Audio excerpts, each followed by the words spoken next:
credit. That means when you go to school, yeah, you get to be the, what is it, the BMOC or the BWOC? The big man, big woman on campus. Oh, never heard that. There you go. No, I clearly wasn't the BWOC. I had a hat that said Obviously, it. I wasn't either. No, I was the GOAT.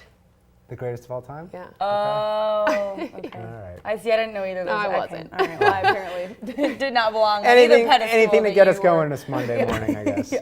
You need it, especially when you talk about the forecast. I know we've been trying to figure out how do you keep a pip in your step when talking about this forecast where it's just been more of the same. So smiling this morning because not only, well, hopefully we can help you wake up that way on a Monday, but yeah, thankfully we are finally talking about something that's going to change our pattern. Good. So here's those weather headlines one more time. Our inversion again, hanging with us at least for a few more days. So get used to the low clouds and fog. Don't really think this is going anywhere.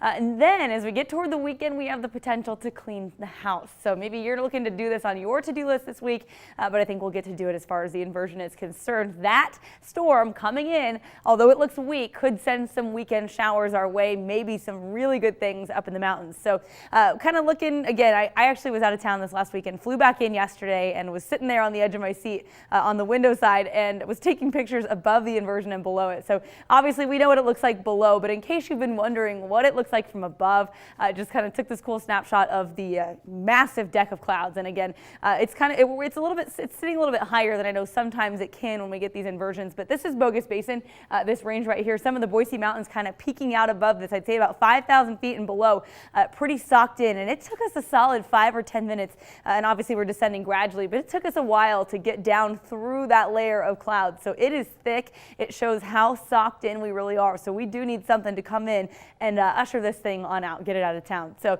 until then, we are talking about an air quality alert over in eastern Oregon. This includes Harney, Baker counties, and areas up toward Ontario too. So stagnant, unhealthy air. This is until further notice. Visibility this morning doing okay here in southwest Idaho. It's not until you get down to about Twin Falls, the Magic Valley, past Glens Ferry, that you could run into some dense fog. So areas of it is going to be patchy across the region. You can kind of see some of that out in eastern Oregon too. So that's more of the scenario. Thankfully, our air quality hasn't been too bad. Most of us waking up in that moderate category. Nampa actually registering in the green. So again, it's going to be very much dependent on, again, how long this sticks around. But so far, we're not seeing anybody in the orange this morning. So that's the good news. On the futurecast, really nothing changes for us today all the way through Thursday. You can still see that ridge of high pressure in control, and that's going to allow our inversion to just sit around here, bringing the warmer air and the sunshine up to the mountains. However, as we get into Thursday, we are going to start to notice some changes. I think our temperatures might start to warm up a little bit, and it's ahead of a weak feature here. You can see off the coastline.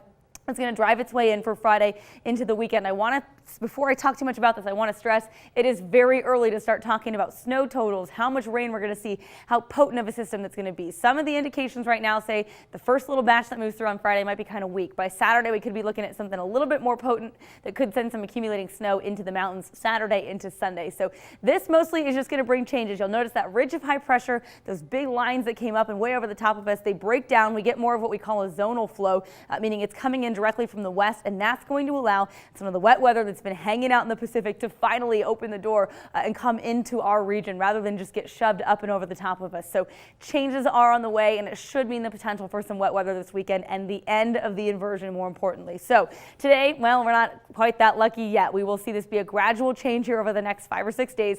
22 to start off today, the daytime high 27. So really the temperatures not moving around too much, just inching up and down a few degrees, if that. So we'll stay, I think, in the 20s these next few days, gradually seeing our temperatures start to respond. I think we're up to 39 by Friday, and then we'll be back around average. Our next storm, hoping that it brings a chance of rain into the valley. Snow levels looking to be a little bit high for us around here right now, about 4,000 feet. So I wouldn't really count on the chance for some snow unless you're going to be in the mountains this weekend. We'll be watching for the possibility of accumulating snow, I would say Saturday into Sunday. And then even, of course, in some areas like McCall, it does bring the potential for a rain-snow mix once those temperatures get above freezing. So I know we've been talking a little bit about I saw it on when I came back into town. My iPhone said snow on Saturday. At this point, I'm not looking like it's a super favorable thing. I think that would be only if it's overnight, you know, in the very early morning hours when the temps are cold enough. But I'm thinking more of a rain event here in the valleys. All right. Well, maybe just something